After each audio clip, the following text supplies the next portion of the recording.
Hello friends, एक बार फिर आपके सामने एक नई प्रेजेंटेशन लेके हाजिर हूँ। जैसा कि आप स्क्रीन के ऊपर देख सकते हैं कि इंडो पाक हिस्ट्री के अंदर खुसूसन जो पाकिस्तान मूवमेंट थी उस हवाले से ये सवाल कि 1939 में किस तरीके से मुस्लिम लीग इस नतीजे पे पहुंची कि उसको एक अलग सेपरेट होमलैंड चाहिए था within the dominion of India. मैं Mohammad Naufal Safan, belongs to Naufal academy. अगर आपको मेरा वीडियो पसंद आ रहा है तो प्लीज़ लाइक और सब्सक्राइब ज़रूर कर दीजिएगा। CSS पाकिस्तान अफेयर्स 2019 एग्जामिनर पूछता है कि critically examine Congress ministries of 1937, how far it is correct to suggest that it paved the way for the separate Muslim homeland in India थी। यानी कि कांग्रेस की जो हुकूमत 1937 के इलेक्शन के बाद कायम हुई थी, इसने कुछ ऐसी हरकतें की जिसकी वजह से हिंदुस्तान के जो मुसलमान थे वो इस नतीजे पे पहुँचे कि अब वो हिंदुस्तान के अंदर एक जगह नहीं रह सकते, बल्कि उनको एक नया मुल्क चाहिए। कि ये कैसे मुमकिन हुआ या कैसे उनके जहनों में ये ख्याल आया,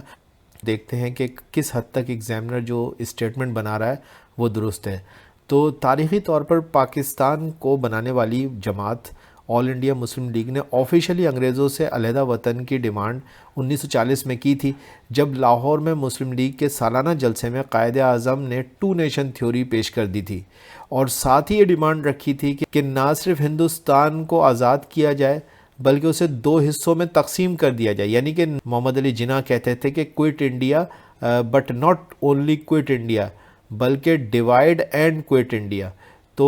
बहरहाल 1940 के जलसे में जो लाहौर के अंदर हुआ और उस लाहौर के जलसे के अंदर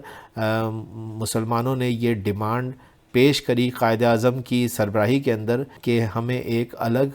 वतन चाहिए। सवाल ये पैदा होता है कि ऐसा क्यों कर हुआ? तो जवाब ये है कि हिंदुस्तान में 1935 में लंदन से आने वाले गवर्नमेंट ऑफ इंडिया एक्ट 1935 के अंदर ये बात मेंशन थी कि अब हिंदुस्तान को प्रोविंशियल ऑटोनॉमी दी जाएगी, जिसके तहत हिंदुस्तान की पूरी तारीख में पहली दफ़ा प्रोविंशियल ऑटोनॉमी नज़र आएगी। और यूं हिंदुस्तान में पहली दफ़ा प्रोविंशियल इलेक्शंस ब्रिटिश इंडिया के 11 प्रोविंसेस के अंदर हुए और इन इलेक्शंस के अंदर कांग्रेस ने सिग्निफिकेंट जो है विक्ट्री हासिल करी और 7 सूबों में अपनी मिनिस्ट्री या हुकूमत बनाने में कामयाब रही। मगर इसमें कोई शक नहीं कि हिंदुस्तान में पिछले 1000 सालों में, यानी कि जिस वक्त ये इलेक्शन हुए उससे अगर आप पीछे 1000 साल पीछे तक चले जाएं तो 1000 साल से यहाँ पे मुसलमानों की ही हुकूमत रही थी, अलावा उन दिनों के जबकि ये अंग्रेज यहाँ पे आन धमके थे। चुनांचे 1937 में इलेक्शन होते हैं और प्रोविंशियल ऑटोनॉमी दी जाती है, तो इस दफ़ा हिंदुओं को हुकूमत बनाने का मौका मिल जाता है। और यानी कि कांग्रेस, जाहिर सी बात है, कांग्रेस वैसे तो क्लेम करती थी कि हिंदुओं और मुसलमान और तमाम हिंदुस्तानियों की ही जमात है, लेकिन इसमें भी कोई शक नहीं था कि इसके अंदर मेजॉरिटी जो थी वो हिंदू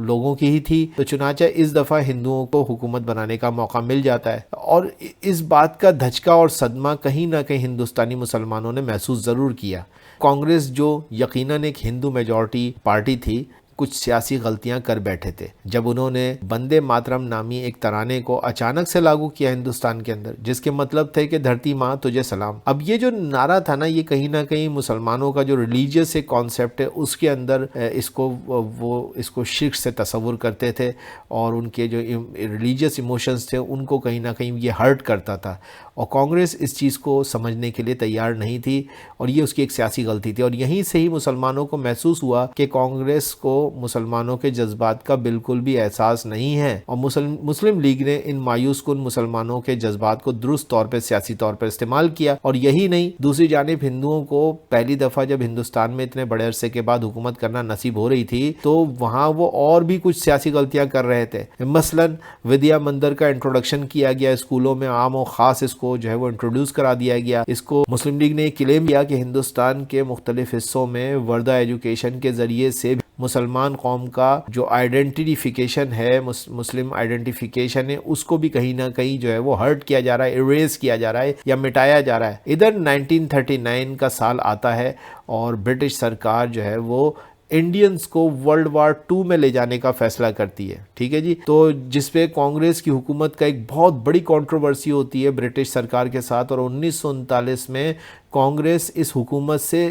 ریزائن کر دیتی ہے اور استعفیٰ دے دیتی ہے۔ یہ ایک بہت بڑا دھچکا تھا۔ بہرحال مسلم لیگ نے اس کو ایک پولیٹیکل ایڈوانٹیج کے طور پہ دیکھا اور مسلم لیگ نے اعلان کیا کہ یہ جو ہے یہ خوشی کا دن ہے اور ڈے آف ڈیلیورنس منایا گیا محمد علی جناح کی طرف سے، ٹھیک ہے جی۔ یوں مسلم لیگ نے ان تمام باتوں کو بنیاد بنا کے بالآخر 1940 کے اندر 1940 میں ایک الگ سیپریٹ ہوم لینڈ کی ڈیمانڈ کر دی۔ یہی وہ غلطیاں تھیں جن کی وجہ سے کانگریس، جس نے مسلم اور جنرل دونوں سیٹوں پر 1937 کے الیکشن میں انتہائی زبردست کامیابی حاصل کری تھی، اس دفعہ 1939 کے آتے آتے جب انہوں نے گورنمنٹ سے ریزائن کر دیا تھا تو انہیں یہ بات نظر آ رہی تھی اب مسلم لیگ اس وقت جناح کی سربراہی میں، جناح کی لیڈری کے اندر آگے بڑھ رہی تھی، یہ مسلم لیگ جو ہے وہ کہیں نہ کہیں کانگریس کو اوورٹیک کر رہی تھی پاپولیرٹی کے اندر، اور کانگریس کو ایک سیاسی شکست نظر آ رہی تھی۔ اور یہ چیز پھر آگے چل کے 1944 کے الیکشنز میں بالکل کلیئر ہو گئی، جبکہ مسلم لیگ نے تمام مسلم جو الیکٹوریٹس تھے یا مسلم سیٹیں تھیں ان پہ تمام کی تمام سیٹیں جیت لی، جس نے مسلم لیگ کو انگریزوں کے سامنے یہ ثابت کرنے میں مدد دی کہ ہندوستان کے اندر مسلمانوں کی واحد ریپرزنٹیٹیو پارٹی مسلم لیگ ہے، اور جس کی قیادت یا لیڈرشپ محمد علی جناح کے پاس ہے، اور مسلمانوں کے اس وقت صحیح معنوں میں جو لیڈر ہیں یا ان کے ترجمان ہیں، جو ان کے اسپوک پرسن ہیں، وہ محمد علی جناح ہیں۔ اور یوں انگریز اس بات کو ماننے کے لیے راضی ہو گئے کہ محمد علی جناح جو کہہ رہے ہیں وہ مسلمانوں کا موقف ہے۔ ہم کہہ سکتے ہیں کہ پاکستان کے بننے کی جو بنیاد ہے وہ 1937 کی کانگریس منسٹریز کی اس حکومت نے ہی فراہم کی، جو کہ اپنے اقتدار یا پاور کے نشے میں کچھ غلط پولیٹیکل ڈیسیجنز لے بیٹھی، اور اس کا فائدہ جو ہے محمد علی جناح نے بہت زبردست طریقے سے اٹھایا۔ تو یہ میری پریزنٹیشن تھی، اور اگر آپ کو یہ پریزنٹیشن پسند آئی تو پلیز لائک اور سبسکرائب کر دیجیے گا۔ Thank you very much.